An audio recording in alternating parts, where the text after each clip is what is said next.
नमस्ते, सुप्रभात। दैनिक जागरण के महत्वपूर्ण खबर में आप सभी का स्वागत है। आज हम बात करेंगे दैनिक जागरण की कुछ महत्वपूर्ण खबरों के बारे में। साथ ही एक यूपीएससी जो विगत वर्ष पूछा गया प्रश्न है उस पर भी चर्चा करेंगे। याद रखिएगा, दैनिक जागरण का राष्ट्रीय संस्करण है, तो इसमें आप लोग को वही खबरें मिलेंगी जो आपके परीक्षा के पॉइंट व्यू से इम्पोर्टेंट होगी। आशा करती हूँ कि आप लोग को यह खबर अच्छी लगे। अगर खबर अच्छी लगे तो कृपया चैनल को लाइक शेयर सब्सक्राइब जरूर करें। धन्यवाद। तो चलिए देखते हैं आज की क्या खास खबरें हैं, उन्हें हम एक एक करके देख लेते हैं। खबर की तरफ आगे बढ़ने से पहले हम प्रश्नों को देखेंगे, उसके बाद हम खबरों को एक एक करके देख लेंगे। तो चलिए देखते हैं आज का प्रश्न क्या है। यह सिविल सेवा परीक्षा विगत वर्ष 2020 का प्रश्न है। प्रश्न है, निम्नलिखित में से किस समूह के सभी चारों देश G20 के सदस्य हैं। तो नीचे भी कुछ विकल्प दिए हुए हैं। पहला विकल्प है अर्जेंटीना, मैक्सिको, दक्षिण अफ्रीका एवं तुर्की। दूसरा है ऑस्ट्रेलिया, कनाडा, मलेशिया एवं न्यूजीलैंड। तीसरा है ब्राज़ील, ईरान, सऊदी अरब एवं वियतनाम। चौथा है इंडोनेशिया, जापान, सिंगापुर एवं दक्षिण कोरिया। तो आप लोग से अनुरोध है कि आप लोग इसका आंसर कमेंट बॉक्स में जरूर बताएं और इस क्वेश्चन का पूर्ण एनालाइज हम वीडियो के लास्ट में जरूर करेंगे। अगर आप लोग को इसकी पूरी जानकारी चाहिए तो आप लोग वीडियो को लास्ट तक जरूर देखें। तो चलिए देखते हैं आज की क्या खास खबरें हैं, उन्हें हम एक एक करके देख लेते हैं।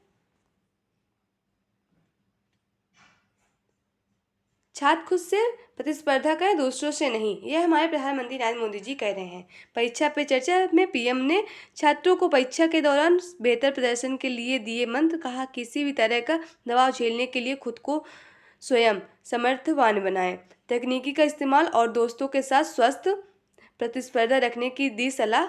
और साथ ही उन्होंने यह सुझाव दिया कि अपने स्वास्थ्य को लेकर किसी तरह का मतलब उसी तरह सतर्क रहें जैसे मोबाइल की बैटरी को लेकर रहते हैं। आपको बता दें, पीएम नरेंद्र मोदी ने अभी हाल ही परीक्षा पे चर्चा पे बात की है और उन्होंने कुछ बच्चों ने उनसे सवाल पूछा कि स्वास्थ्य और जो शिक्षा है उसको दोनों का समन्वय कैसे करें, दोनों को साथ लेके कैसे चलें। तो उन्होंने उदाहरण देते हुए कहा कि अगर जैसे कि आप मोबाइल चलाते हैं, बैटरी जब उसकी बैटरी कम हो जाती है तो उससे आप लोग चार्ज करते हैं। जिस तरह आप लोग मोबाइल को चार्ज करते हैं उसको चलने के लिए, उसी तरह आप अपने आप को चार्ज करिए खुद को आगे और प्रदर्शन अच्छा करने के लिए। तो उन्होंने इसी तरह कहा कि रोजाना कुछ घंटे अपने शरीर के फिटनेस के लिए ज़रूर दें।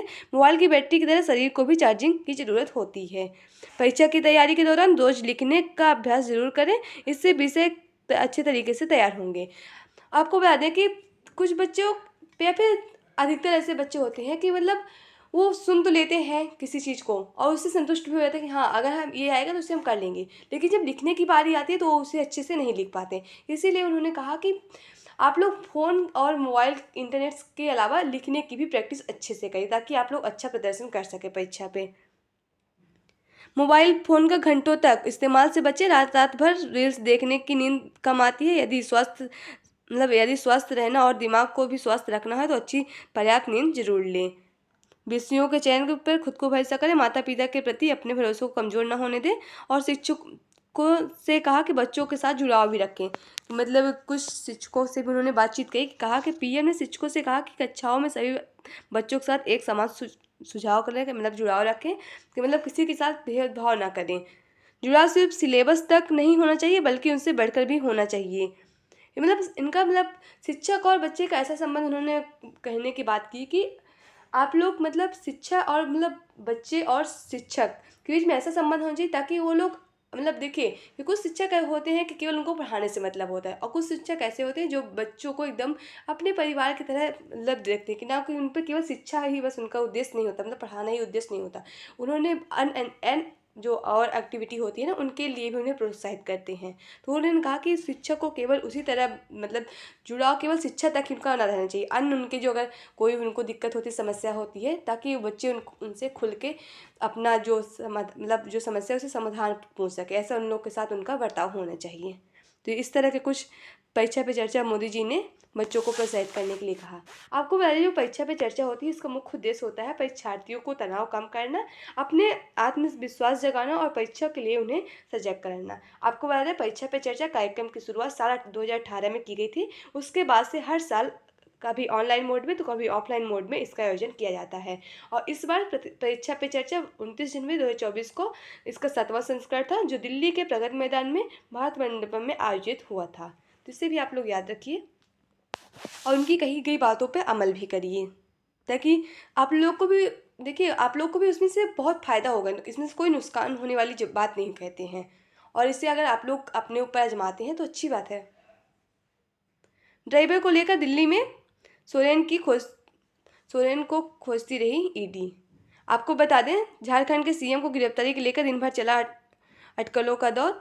आपको बता दें, मतलब रांची भूमि घोटाले के मामले में जो झारखंड के मतलब मुख्यमंत्री हैं हेमंत सोरेन, उन्हें यह जो ईडी की तरफ से ये जो समन भेजा गया है, ये 8 अगस्त से लेकर मतलब 23 अगस्त 2027, 8 अगस्त 2023 से लेकर 27 जनवरी 2024 के बीच इनको 10 समन भेजा जा चुका है इसी जमीन घोटाले के मामले में।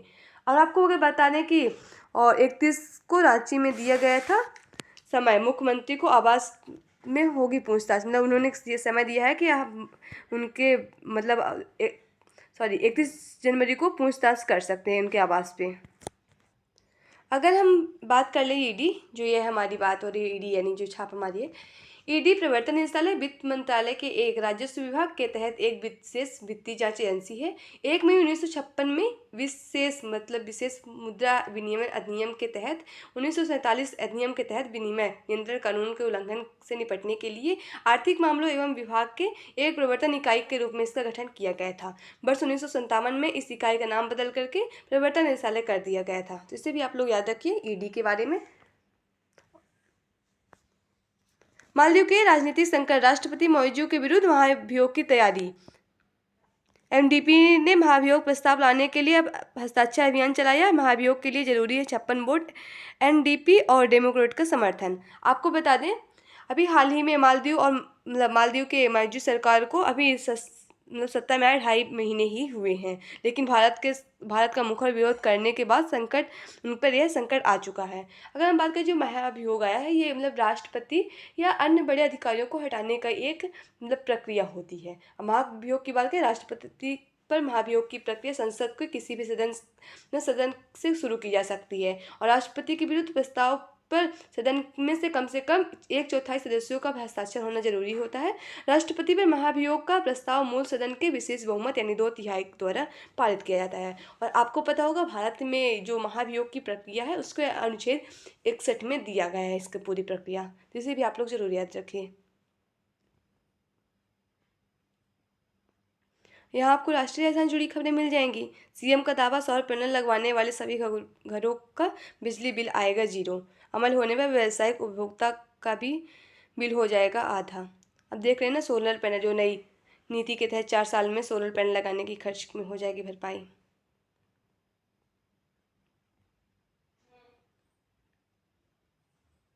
यहाँ भी उन्होंने अपने कुछ अनुभव साझा किया है कि मैं हर चुनौती को चुनौती देता हूँ। ये प्रधानमंत्री नरेंद्र मोदी परीक्षा पे जो चर्चा हुई ना, उसी को लेकर बात कर रहे हैं।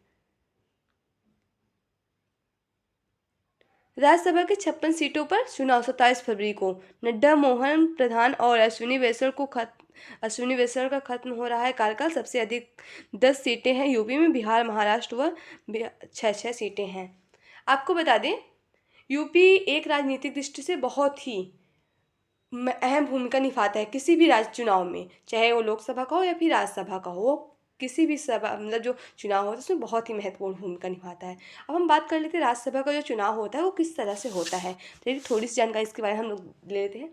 आपको पता होगा कि हमारे संसद के 2 सदन हैं, एक लोकसभा और दूसरा राज्यसभा। अगर हम लोकसभा की बात करें तो यहाँ हर 5 वर्ष में चुनाव होता है और जनता इसमें स्वयं प्रत्यक्ष रूप से भाग देती है। मतलब जनता स्वयं प्रत्यक्ष रूप से चुनाव होता है और जनता स्वयं इसमें वोट देने में भाग लेती है। और अगर हम राज्यसभा की बात करें, राज्यसभा संसद का स्थायी सदन है, इसका कभी विघटन नहीं होता है। संविधान के अनुच्छेद 80 में राज्यसभा के सदस्यों की अधिकतम संख्या 250 निर्धारित की गई है, जिसमें से 12 सदस्य राष्ट्रपति द्वारा मनोनीत होंगे, जिसे राष्ट्रपति स्वयं चुनेंगे। वह किसी न किसी क्षेत्र जैसे कला, विज्ञान, खेल, समाज सेवा आदि क्षेत्र से आएंगे। और जो 238 सदस्य जो हैं वो राज्य के और संघ राज्य क्षेत्रों के प्रतिनिधित्व होते हैं। इसका चुनाव आपको याद है प्रत्यक्ष प्रणाली से होता है, जिसमें जनता स्वयं भाग नहीं लेती, जनता द्वारा चुने प्रतिनिधि ही भाग लेते हैं।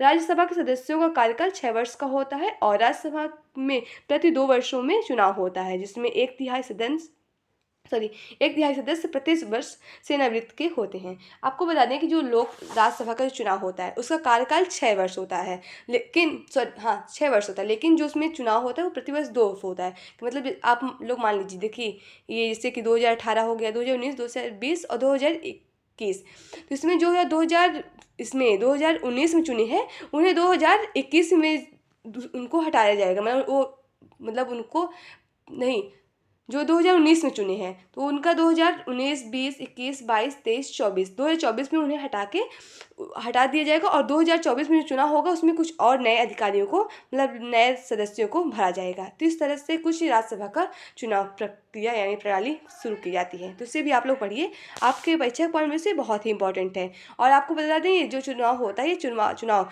निर्वाचन आयोग के द्वारा कराया जाता है, भारतीय निर्वाचन आयोग, इलेक्शन कमीशन ऑफ इंडिया, जिसे आप लोग आम भाषा में चुनाव आयोग कहते हैं। यह संवैधानिक संस्था, संविधान के अनुच्छेद 324 के तहत इसकी बात की गई है, और इसकी स्थापना 25 जनवरी 1950 को हुई थी, जिस दिन आप लोग मतदाता दिवस भी मनाते हैं। और मतदाता दिवस मनाने की शुरुआत 2011 में हुई थी, इसे भी आप लोग जरूर याद रखिए। और पहले मुख्य चुनाव आयुक्त सुकुमार सेन है, तो इसे भी आप लोग याद रखिए, आपके परीक्षा के पॉइंट से बहुत ही इंपॉर्टेंट है। यहाँ आपको राजनीति से जुड़ी खबरें मिलेंगी।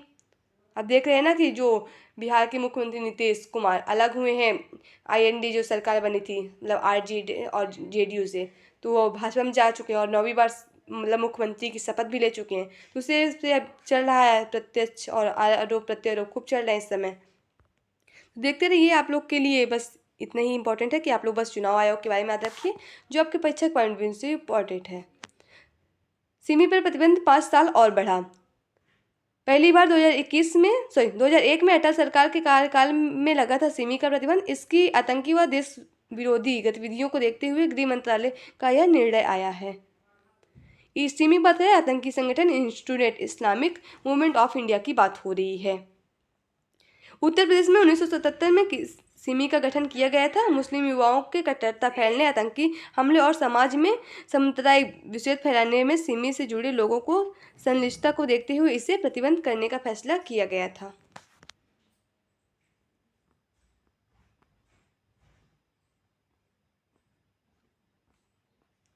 यह आप लोग को संपादकीय पात्र है। यहाँ आप लोग के लिए प्रीलिम्स, मेंस, इंटरव्यू, अन्य प्रतियोगी परीक्षा से जुड़ी खबरें मिलेंगी, तो इससे आप लोग जरूर पढ़िए। संभव है एक साथ चुनाव। देश में एक साथ चुनाव दुष्कारावश है, लेकिन असंभव नहीं। इस मामले में जर्मनी जैसे कुछ देशों की व्याख्या का अनुसरण उपयोगी हो सकता है। आपको बता दें, पूर्व के राष्ट्रपति जो रामनाथ कोविंद की अध्यक्षता में एक राष्ट्र मतलब एक देश एक चुनाव की समिति गठन की गई थी। उसी को लेकर चर्चा चल रही थी, और 15 जनवरी को उन्होंने जनता से सुझाव भी मांगे थे, जिसमें से बहुत सारे सुझाव दिए गए थे। तो देखते हैं इसमें क्या होता है, इसकी मतलब क्या लास्ट में इसका निर्णय निकल के आता है। तो इसे भी आप लोग देखते रहिए, पढ़ते रहिए। भारतीय राजनीति में एएम और पीएम की देख रहे हैं कि जो बिहार के मुख्यमंत्री चुनाव का हुआ ना, उनकी 9वीं बार, तो उसी को लेकर चर्चा जारी है, अब राजनीति उस पर चल रही है। अगले वित्त वर्ष भी 7% रह सकती विकास दर। अंतिम बजट से ठीक 3 दिन पहले वित्त मंत्री ने जारी की भारतीय अर्थव्यवस्था की तीसरी तस्वीर विस्तृत रिपोर्ट। अब देख रहे हैं ना कि 31 जनवरी को पहला बजट पेश किया जाएगा, उसी को लेकर चर्चा चल रही है। यहाँ आपको अंतर्राष्ट्रीय जुड़ी खबरें मिलेंगी। भारतीयों के लिए अमेरिका ने रिकॉर्ड वीज़ा जारी किया। पिछले साल भारत में 14 लाख अमेरिका वीज़ा जारी किए गए थे। विश्व भर में 10 अमेरिकी वीज़ा आवेदन में एक भारतीय का भी नाम है। और यहाँ आपको खेल से जुड़ी खबरें मिलेगी। खेल से में आप लोग बस इतना याद रखें कि ये मतलब कौन सा खिलाड़ी किस खेल से संबंध रखता है, और ये खेल जो कराता है वो कौन सी संस्था के द्वारा कराया। जैसे क्रिकेट हो तो बीसीसीआई कराता है ना, क्रिकेट अंतर्राष्ट्रीय क्रिकेट परिषद। इसी तरह अन्य खेलों के बारे में आप लोग थोड़ी थोड़ी जानकारी रखते रहिए। यहाँ आपको परीक्षा के पॉइंट में से जनरल नॉलेज से जुड़ी खबरें मिल जाएंगी, तो इससे भी आप लोग जरूर पढ़िए। इतिहास के सबसे घातक समुद्री हमले में गई 9,000 से ज़्यादा लोगों की जान।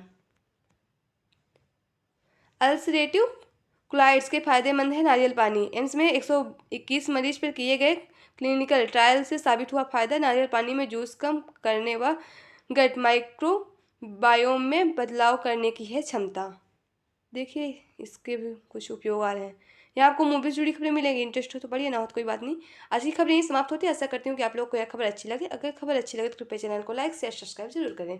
अगर आप लोग के पास कोई सुझाव है तो भी आप लोग हमसे साझा कर सकते हैं। तो चलिए आज का प्रश्न देख लेते हैं, उसका हम विश्लेषण कर लेते हैं।